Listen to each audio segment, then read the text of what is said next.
अस्सलाम वालेकुम रहमतुल्लाह। मैं हूं शम्स तबरेज़ कासमी और आप देख रहे हैं मिल्लत टाइम्स।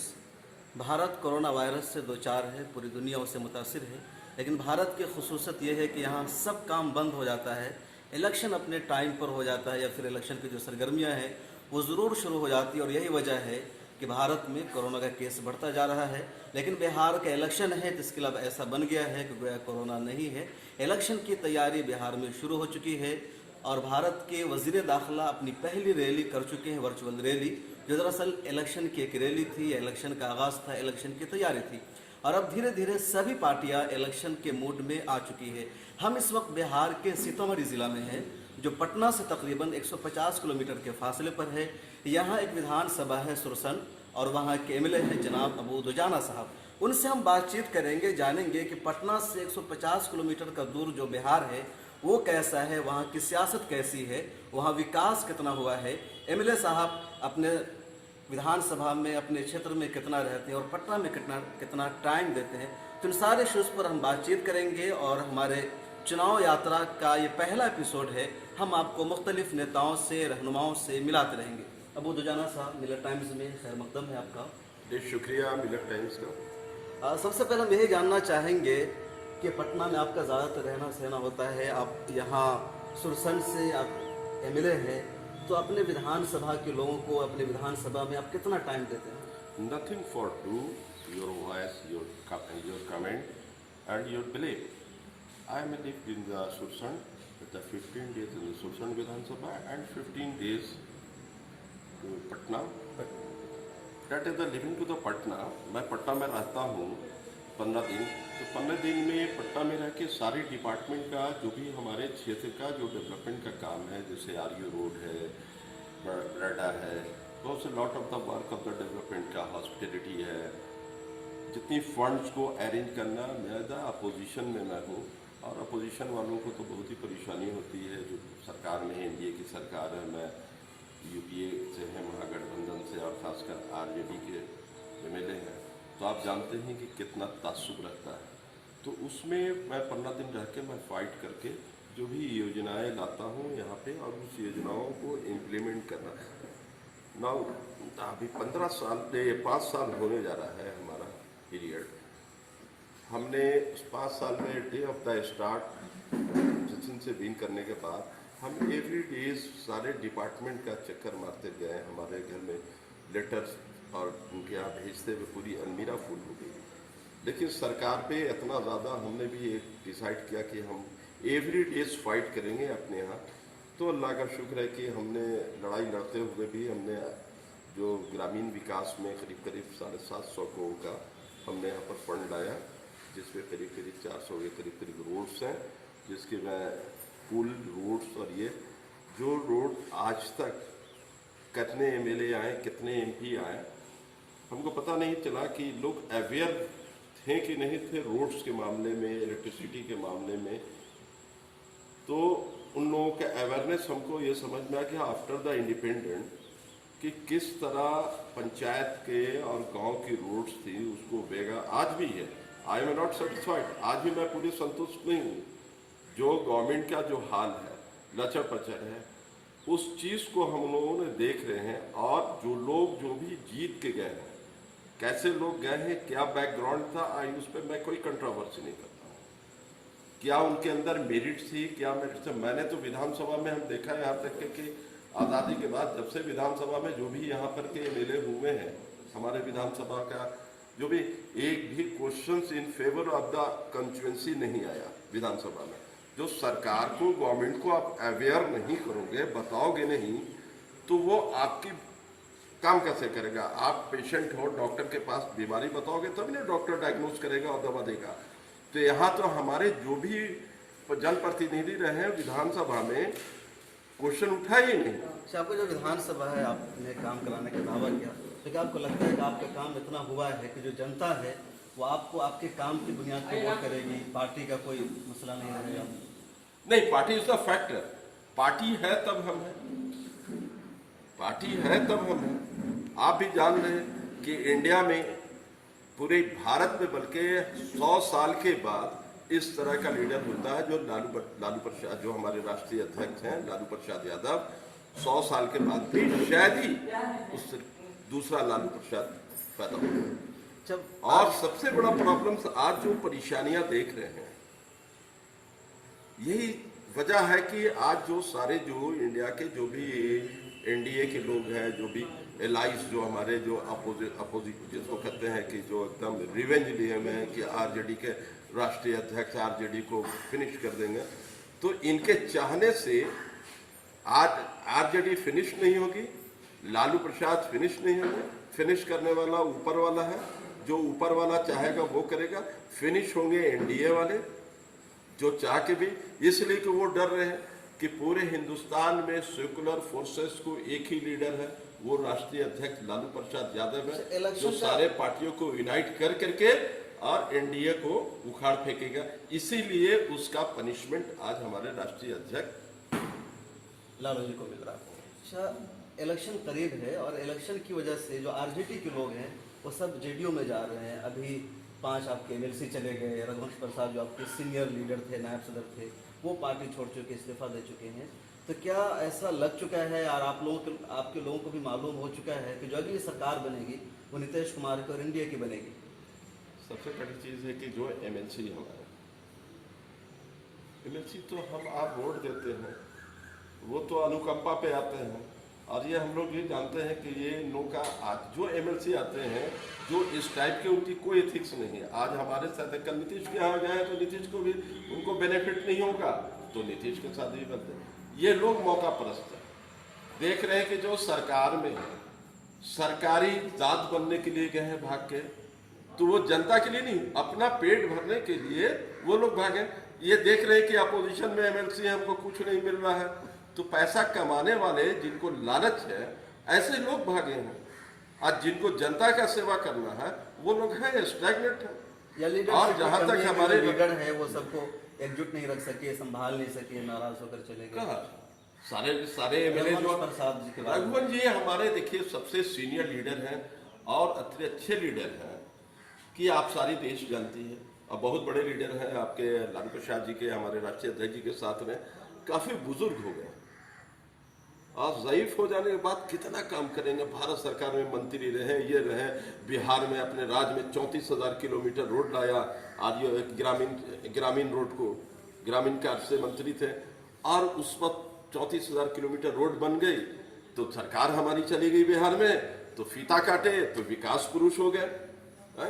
अच्छा, ये बताइए कि माल महाराज का मिर्जा खेले होली, माल लाइन महाराज और मिर्जा खेल रहे होली, तो ये रघुवंश प्रसाद की देन। और हमारे लीडर रघुवंश बाबू जो सीनियर लीडर हैं, उनकी सरपरस्ती में, उनके आशीर्वाद से हम जूनियर लोग उनकी राह पे चलेंगे, उनके सिखाए हुए बताए हुए रास्ते से।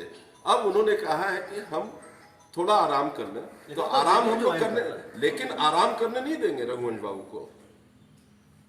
उनको कहेंगे कि आप सरपरस्ती और बताइए, दिशा और निर्देश दोनों दीजिए, जिससे कि आप हमारे पार्टी के फाउंडर मेंबर। अब तो जनाब साहब ये बताइए कि लालू प्रसाद नहीं है, अभी जेल में है, तेजस्वी यादव संभाल रहे हैं, तो क्या पार्टी में सब कुछ ठीक ठाक है? सारे लीडर को तेजस्वी यादव लीड कर लेते हैं, सबको संभाल लेते हैं, या कुछ गड़बड़ चल रहा है मसला? नहीं, बहुत अच्छे से। अभी देखिए न्यू कंसेप्ट यंग जो जिसको कहते हैं, हम तो उसको इंग्लिश में नहीं बता सकते हैं कि आगे लोग उसको हम आपको बता देते हैं कि ये जो कहते हैं यंग चैप जो ग्रुप्स हैं, और जो आपके यंग विज़न हुआ, न्यू टेक्नोलॉजी जो आजकल बोलते हैं, कैसी कैसी टेक्नोलॉजी आ रही थी, ये आरजेडी के लिए एक बहुत बड़ी टेक्नोलॉजी जो है, वो टेक्नोलॉजी तेजस्वी प्रसाद यादव है। और उस टेक्नोलॉजी को एक नया बिहार हम बनाने जा रहे हैं। और ये मैं अच्छी तरह जानता हूँ, और सारे एमएलए इंटैक्ट और तेजस्वी जी के नेतृत्व में, इन्हें सीनियर लीडर भी ये मानते हैं, एक्सेप्ट करते हैं कि न्यू यंग्स को लाइए, और यंग का जो एक जो विज़न है, उस विज़न के हिसाब से बिहार काफ़ी आगे डेवलप होगा। नई नई चीज़ आ रही है, नई नई टेक्नोलॉजी आ रही है, हम वहीं के वहीं बैठे हुए हैं ओल्ड स्टाइल में। हम ओल्ड लोगों को खुद ब खुद हम लोगों को दे देना चाहिए और अपनी सरपरस्ती में माननीय तेजस्वी जी को मुख्यमंत्री मान लेना चाहिए था, नीतीश जी को। लेकिन एमएलए तो आप कहाँ यंग को बनाते हैं? यंग लोगों को टिकट नहीं मिलता है। क्या हम बूढ़े हैं क्या? हम बूढ़े 50 हैं से क्या? ऊपर वाले तो बूढ़े ही माने जाते हैं भारत में। तो क्या यंग किसको कहते हैं? नहीं, जैसे आपके तेजस्वी यादव यंग है, मतलब हाँ। उसी टाइप के यंग लोगों को टिकट मिलना चाहिए विधानसभा का इलेक्शन लड़ने के लिए। देखिए, हमारे यहाँ 50% तो यंग ही लोग हैं। कोई 30 के हैं, कोई 35 के हैं, कोई 40 के हैं, कोई 45 के हैं, कोई 50 के हैं। उसके एबव में जो पुराने हमारे राष्ट्रीय अध्यक्ष जी के साथ है, तो वो लोग भी तो हैं कुछ ये, तो सभी तो रिटायर नहीं लेंगे। अच्छा, इस इलेक्शन में आरजेडी का मुद्दा क्या होगा? देखिए, हमारा मुद्दा सबसे बड़ा है कि डेवलपमेंट, अनएम्प्लॉयमेंट, और जो हमारे यहाँ से बिहार से माइग्रेट कर रहे हैं। दूसरा और सबसे बड़ा मुद्दा रहेगा डोमिसाइल। अच्छा, ये बताइए अब्दुल साहब कि आरजेडी में अलायंस की कोई बात चली है? ऐसा लग रहा है कुछ जो आपके पुराने साथी हैं वो आपसे नाराज है या उनको आप लोग शामिल नहीं कर रहे हैं, तो किस तरह का अलायंस बन रहा है, क्या है नहीं, बताइए। हमारे यहाँ तो पूरा अलायंस है। ये जो आप बात कर रहे हैं एनडीए वालों को पेट में दर्द, एनडीए वाले तो 36 को पार्टी बना करके एनडीए बनाया। आप लोग उनके यहाँ कोऑर्डिनेशन कमेटी की बैठक हो रही है, रामविलास बैठते हैं, नीतीश कुमार बैठते हैं, बीजेपी बैठती है। क्यों उपेंद्र कुशवाहा भाग गए? इसका जवाब है। और हमारे यहाँ हमारे सीनियर लीडर, जैसे मांझी जी की बात आप कर रहे हैं, मांझी जी कौन सा बुरा बात किया? कहीं मीटिंग होगी, समय आएगा ऑटोमेटिकली हमारे तेजस्वी यादव जी कोऑर्डिनेशन कमेटी की बैठक कौन उनको शामिल करें? कई सारी लोकल पार्टियां हैं, जैसे अभी कौन सी पार्टी की अभी कौन सी पार्टी, जितने दल हैं, चाहे यूपीए है चाहे एनडीए है ना, यही है। आप बिहार में महागठबंधन जो बना, तो ये बता दीजिए कि महागठबंधन के लिए पेट में दर्द एनडीए वालों की हो रहा है। तुम तो 36 पार्टी बना करके एनडीए बनाए, तो तुम क्यों नहीं कर रहे हो? मेरे यहाँ मांझी बोल दिए तो बहुत बड़ा, इसलिए कि उनके दिल में दिमाग में बैठा हुआ डर, नीतीश कुमार को डर बैठा हुआ कि 2020 में तेजस्वी यादव इनको बीच बाजार में उल्टा लटका देगा, इस डर से। और इनके पास तो कोई जनाधार अब रहा नहीं।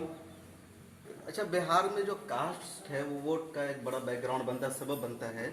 और आरजेडी का जो वोट बैंक रहा है यादव और मुसलमान, यादव जो है लोकसभा के इलेक्शन में उसने क्वेश्चन मुकम्मल कर दीजिए, पूरा तकरीबन बीजेपी को सपोर्ट किया, मुस्लिम वोट बस आरजेडी को गया, कांग्रेस को गया।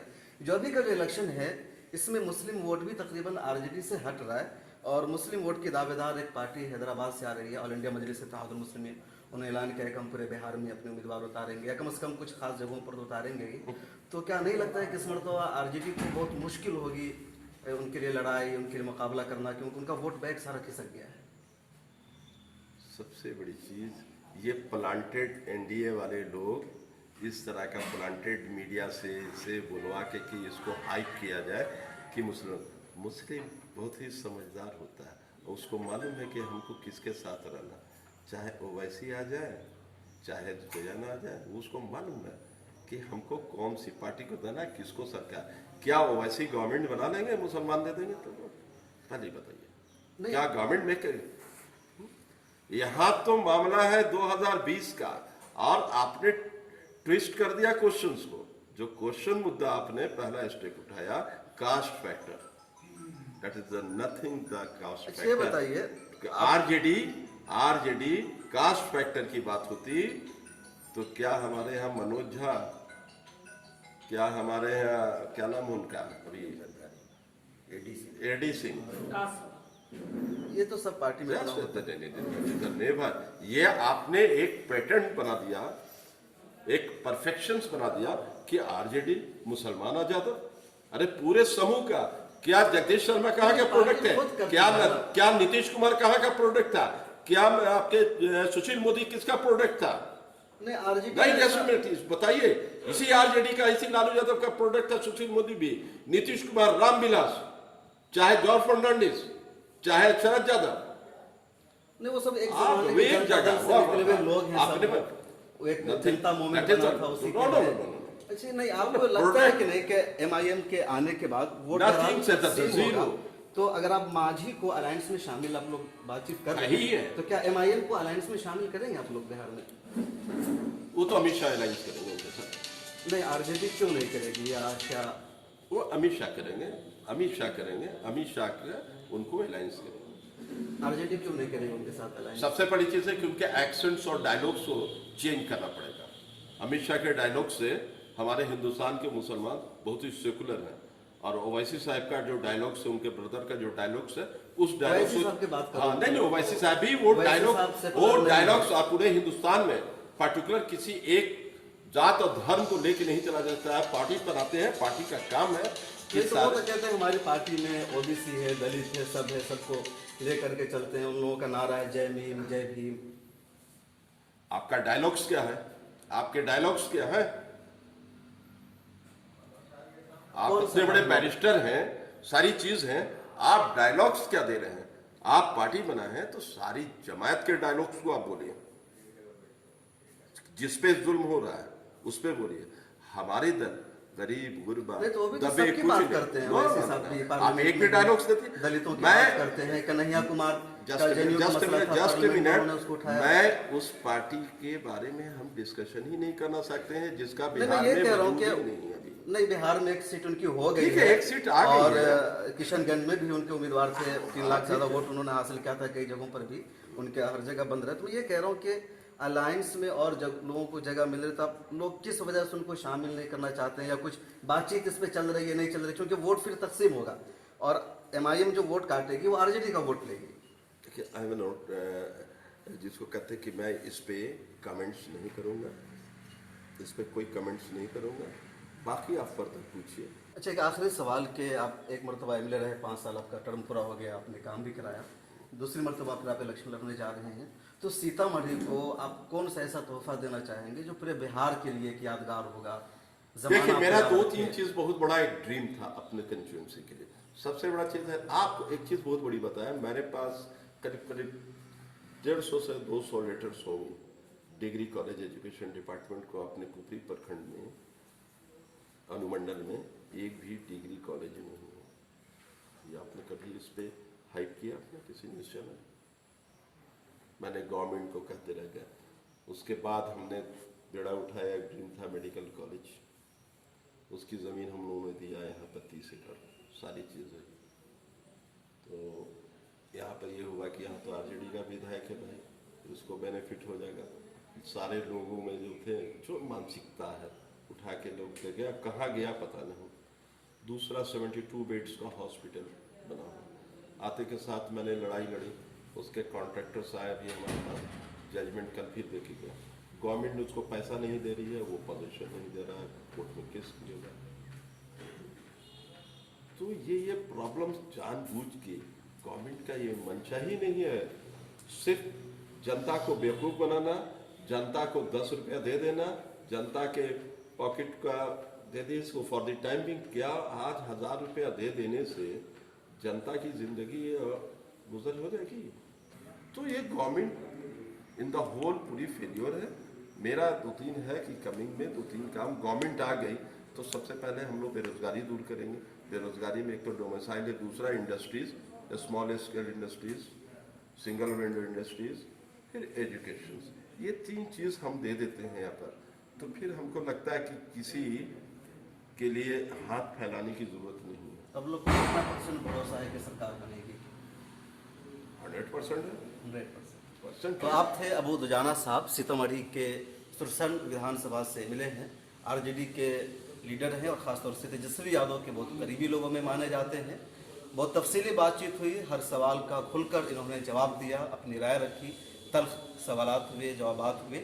आपका इस बारे में क्या ख्याल है? बिहार की सियासत पर आप क्या सोचते हैं? कमेंट सेक्शन में अपने ख्याल का इजहार जरूर कीजिए। फिर मुलाकात होगी अगली किसी और शख्सियत के साथ। अपना ख्याल रखिए। अल्लाह हाफिज़। मिलेट टाइम्स की वीडियोस देखने के लिए यहाँ क्लिक करके सब्सक्राइब करें और हाँ, बेल आइकन जरूर दबाएं। अगर फेसबुक पर देख रहे हैं तो पेज लाइक करें। ताज़ा तरीन खबरों और मज़ामीन के लिए विजिट करें हमारी वेबसाइट www.millettimes.com।